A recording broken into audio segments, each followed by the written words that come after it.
Olá, pessoal, tudo bem? Sejam todos muito bem-vindos a mais um programa do Estação Turismo, uma viagem inesquecível pela nossa cuesta. Hoje nós vamos à segunda parte do programa, iniciado na semana passada com a entrevistada Vera, narradora, arte-terapeuta e contadora de histórias. Nós vamos continuar aqui no programa falando um pouquinho mais sobre o turismo religioso de Botucatu e a história de Ana Rosa. Acompanhem a gente até o final. Um beijinho, espero que vocês gostem do programa. É uma história muito, para quem acredita, né, em todas essas coisas, é uma história muito forte, né? Uma história muito forte. Eu acredito, né, em tudo isso. E eu acho que até por isso que hoje ela tem essa questão do pessoal fazer os pedidos, né? Exatamente. Começa nessa crença desse poder sobrenatural incrível, dela ser a justiceira, né?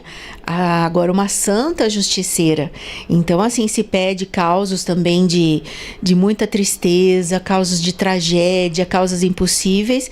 Tem lá os bilhetinhos, as cartas, tanto agradecendo quanto fazendo pedidos.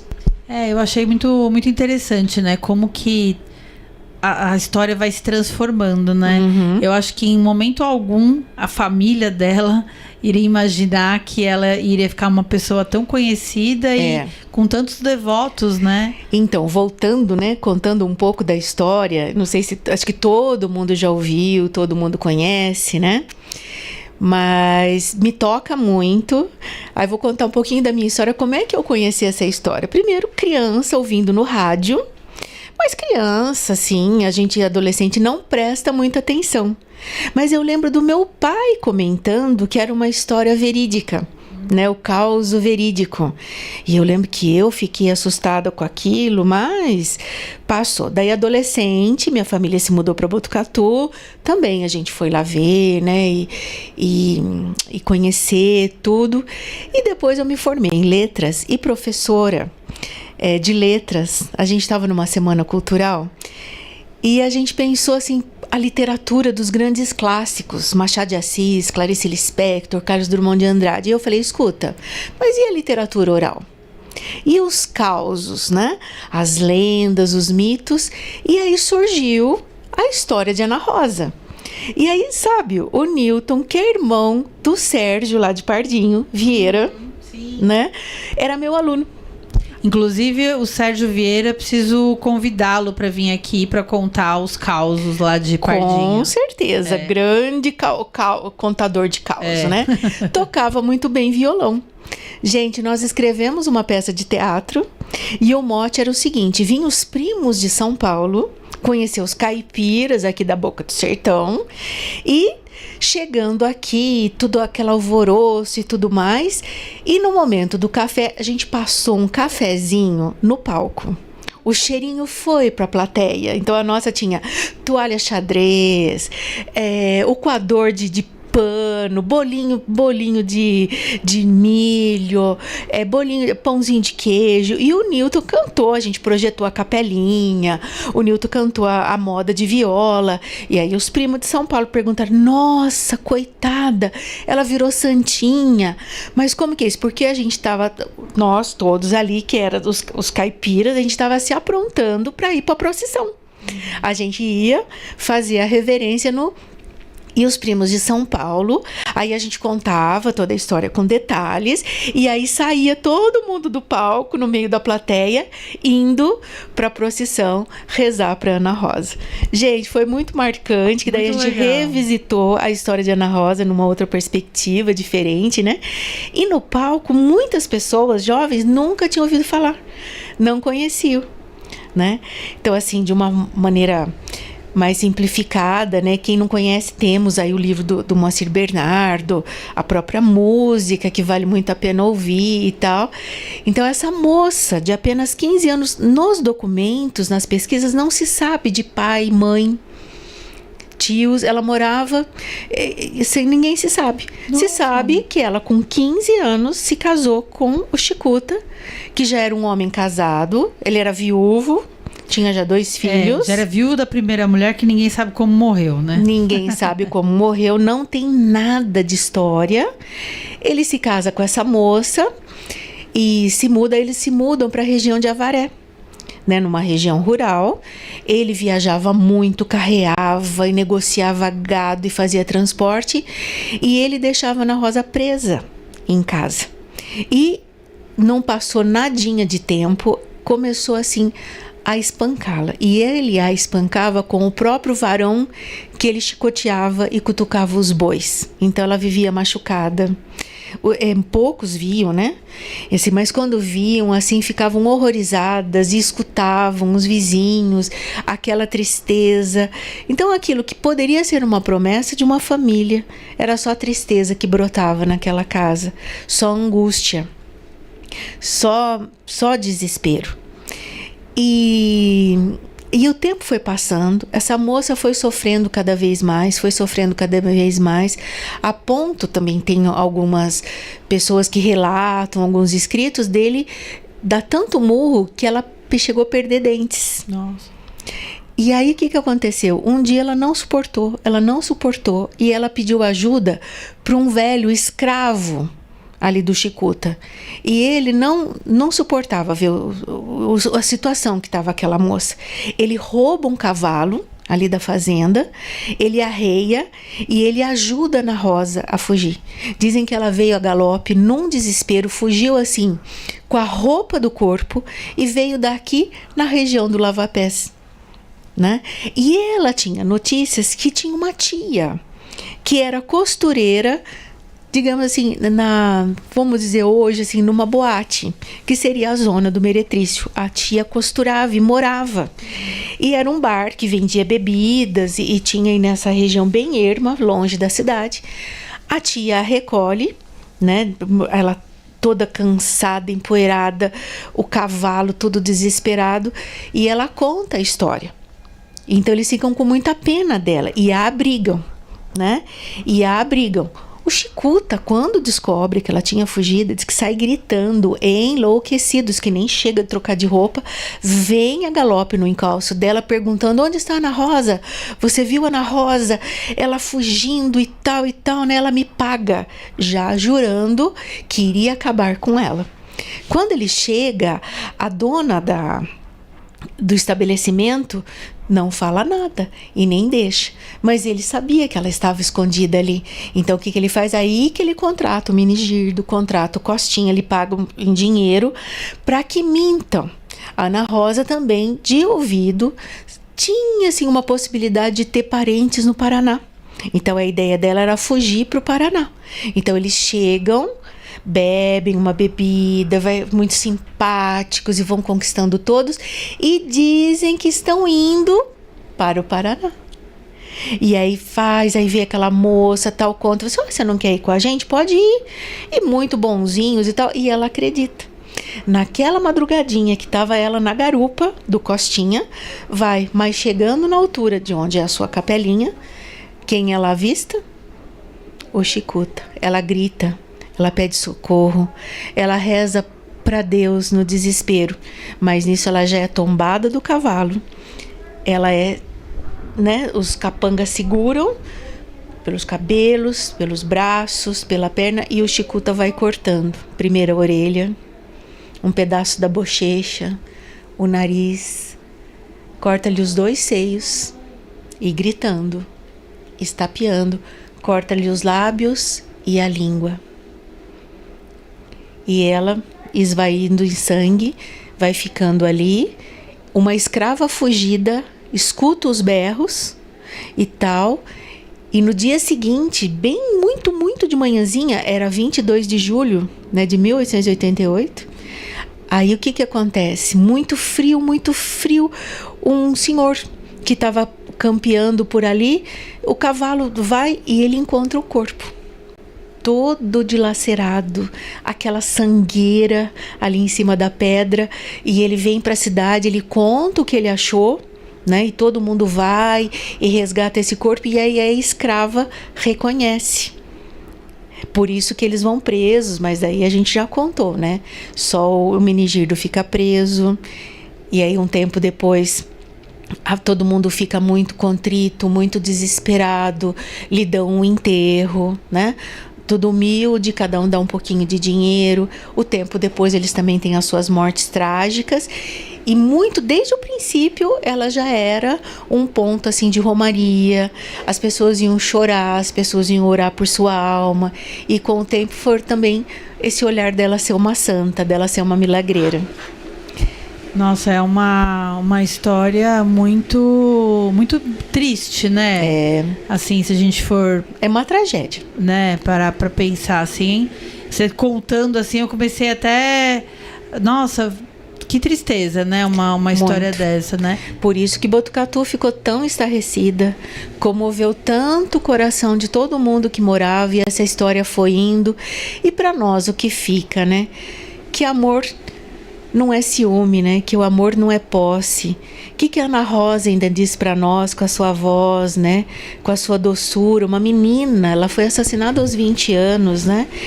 Que a mulher não pode ser calada, né? Que uma mulher não pode perder a vida por ser posse de alguém. Então eu acho que é por isso que ela ainda toca tanto, nos move tanto até os dias de hoje.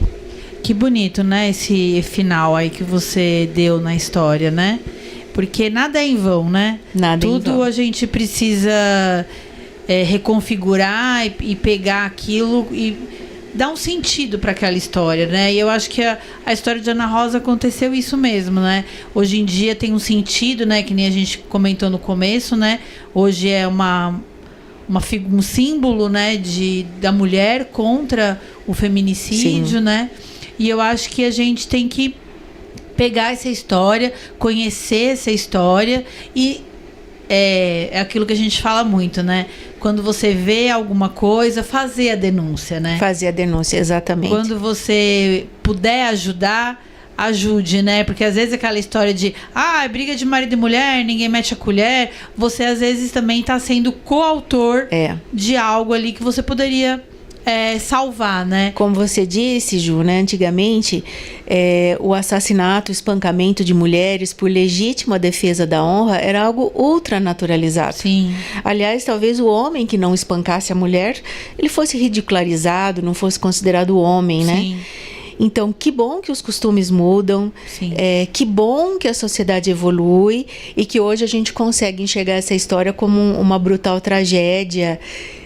E que as pessoas também hoje tenham um olhar diferente de proteção para as mulheres, né, que sofrem violência doméstica. Sim. E que bom que a cidade de Botucatu transformou essa tragédia em algo tão positivo, né? Algo amoroso, que hoje tem festa. Que hoje tem festa, que hoje museu, tem celebração, que tem um museu que conta a história. Tem flores, cartas de amor, de agradecimento. Isso.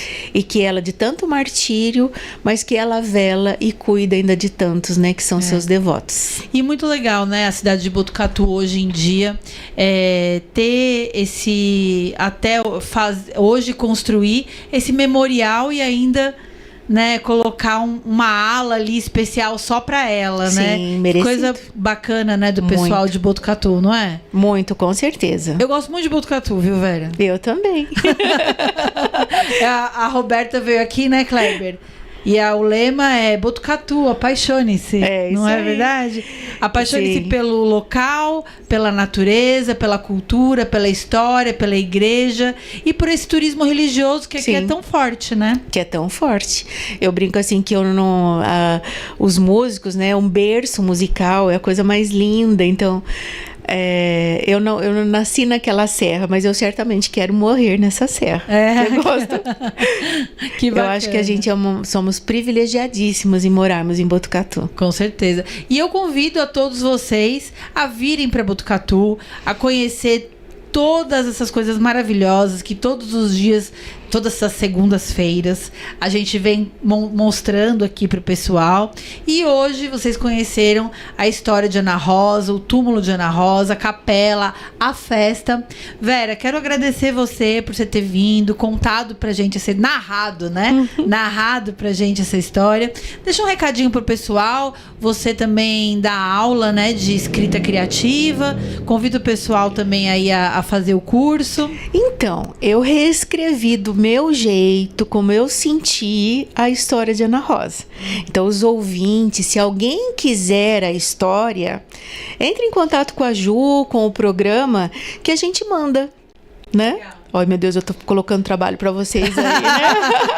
Ou pode escrever, entrar em contato comigo também. Depois a gente pode, né, deixar o meu contato. Eu vou deixar na descrição do vídeo. Isso, deixa na descrição do vídeo. Se alguém se interessar e quiser, eu mando escrita do meu jeito, do jeito que eu senti como mulher, como mãe, né? Como uma mulher madura, como alguém que conheceu em várias etapas da vida essa história que tanto me toca.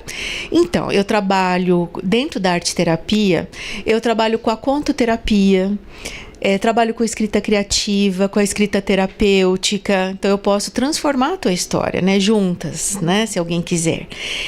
Adoro contar histórias, ouvir histórias, né? Sou muito apaixonada pelas palavras, apaixonada pelo poder que uma história tem, né, de carregar uma mensagem. Então, se alguém tiver vontade de tirar suas memórias da gaveta, sua biografia, ou suas dores e seus amores, pode entrar em contato comigo. Aí, Kleber e o Cinho, já podem escrever a história de vocês, não é verdade? Ixi. A Vera também faz, ultimamente você está fazendo... Como é que você me falou que você vai no casamento? Então. Como que é? Dentro da contação de histórias, assim, num olhar muito particular, eu contei a história num velório, semana passada. O pai de uma amiga, e que foi um pedacinho de pai para mim também. Então a gente faz todo um trabalho de olhar fotos, ouvir memórias, ouvir as histórias, daí se transforma numa história e ela é contada em homenagem, não como algo genérico.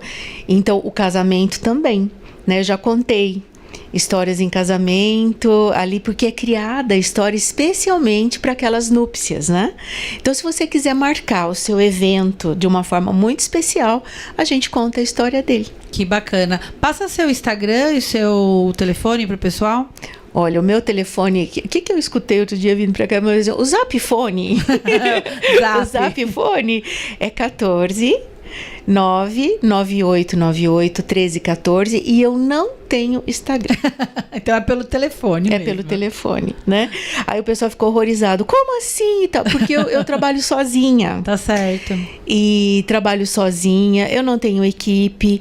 Aí você tem que criar muito conteúdo, tem que estar muito atenta. E nesse momento da minha vida eu não tenho essa disposição. Sim. E assim, para não atender adequadamente as pessoas, não responder, não oferecer um conteúdo de qualidade, então eu não tenho. Certo. Né? Mas tem o Facebook. Mas tá meio paradinho também, mas mais por telefone, se alguém... Então, por telefone o pessoal consegue tirar as dúvidas, informações. Tirar dúvidas. Sobre contar a história, sobre uma escrita criativa e todo esse portfólio maravilhoso que você escrita oferece. Terapêutica, olha que horror, né? Eu tô fora do mundo, eu tô lá no 1888 junto com a Ana Rosa, né? Vindo a cavalo. E tal, né? Preciso cuidar disso também, né? Respirando um pouquinho, colocando a vida em ordem. Tô voltando para Botucatu, tive um tempo fora, né? E é assim, né? Quem sabe assim, vocês aqui da comunicação, né? Possam também me ajudar, porque... Por mais que seja uma arena complexa, né? É a forma de onde a gente pode estar no mundo, né? Pode fazer o contato com o mundo. Mas eu vou depois entrar em contato com você para você fazer a história lá do nosso grupo Patrulha Pet Pardinho, que até vou fazer um convite pro pessoal aqui no dia 8 de novembro, a partir das 17 horas, o grupo Patrulha Pet de Pardinho, que é um grupo de proteção animal, vai estar fazendo um bingo beneficente para a gente poder arrecadar fundos para os nossos resgatados lá em Pardinho. Então eu espero todos vocês lá. Vera também está convidada para contar a história do nosso grupo. Vamos bater um papo que vai ser muito legal. Então primeiro a gente ouve, colhe os detalhes, aí a gente transforma, eterniza numa história. Vai ser um prazer. Legal. Pessoal, obrigada por vocês terem ouvido a nossa história. Obrigada, Vera, por você ter vindo, né? Contar para nós, narrar para nós, contar essa história tão incrível. Pessoal, agora eu quero chamar a vinheta, que eu vou falar da dica cultural. E aí, já sabe o que fazer nos próximos dias? Então, confira a agenda. E pega essa dica no Estação Turismo. Pessoal, eu fui esse fim de semana fazer uma vivência lá na Demétria. Fui aprender uma cozinha lacto-vegetariana com um pessoal assim muito bacana. Eu gravei um vídeo para vocês verem. E aí o Cinho dá uma rodadinha para o pessoal conhecer a vivência indiana lacto-vegetariana no bairro da Demétria. Olá, pessoal, tudo bem? Sejam todos muito bem-vindos a mais um programa do Estação Turismo. No fim de semana, nós fomos fazer uma vivência lacto-vegetariana numa cozinha maravilhosa no bairro da Demétria. A anfitriã Mariana nos recebeu com um chai maravilhoso. Um chá feito com ervas e leite. Toda a vivência foi feita baseada na comida indiana. Além de receitas incríveis, nós também pudemos conhecer um pouco dessa cultura indiana maravilhosa. Tivemos uma pequena palestra, a Mariana cantou um mantra, foi uma experiência incrível.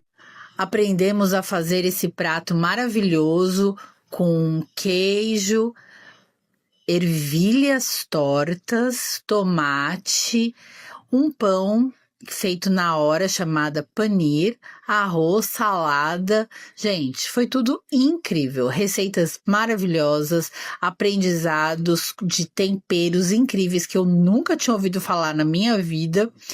E um aprendizado não só sobre comida, mas também sobre a energia, Deus, o cosmo, o tempo. Olha, pessoal, vale muito a pena, viu? Quem quiser, inclusive, participar da próxima edição, fica ligadinho. Eu vou deixar o Instagram da Mariana no comentário. E aí vocês podem entrar lá. E a próxima vivência vai ser provavelmente no final de novembro. Esse pãozinho aí, olha, é um pão indiano e ela fez na hora, assim, gente, que pão maravilhoso. De sobremesa também fizemos esse bolinho maravilhoso de grão de bico, castanha de caju. Gente, que doce! A gente ficou lá mais ou menos das 9 a 1h da tarde e aprendemos muita coisa sobre a cultura indiana. Também fizemos uma meditação, tocamos uma concha, que é o som do universo, o Om. Foi uma experiência incrível. Aconselho a todos a ficar ligadinho lá no Instagram da Mariana e participar da próxima vivência, que será no final de novembro, lá no bairro da Demétria. O bairro da Demétria é um bairro aqui de Botucatu, com muitas chácaras, muitos animais e muita natureza. Venham todos participar. Gostaram, pessoal, da vivência lacto-vegetariana indiana? Eu vou deixar na descrição do vídeo depois o Instagram da Mariana para vocês acompanharem lá. E a próxima vivência vai ser no final de novembro. E eu espero vocês lá, porque eu também estarei lá. E o Cinho e o Kleber estão convidados para a próxima vivência. Vera, se quiser ir, foi muito legal, viu? Eu gostei bastante. Foi um dia incrível. Obrigada, Mariana e família. Eu realmente saí de lá transformada. E, pessoal, mais uma vez, obrigada. O programa está no final. E segunda-feira que vem estaremos aqui às 11h30 com outra entrevista, um passeio, alguma dica. Obrigada por tudo. Até segunda-feira que vem. Vera, obrigada, viu? Obrigada, eu que agradeço. Tudo de bom para todo mundo. Tchau, tchau.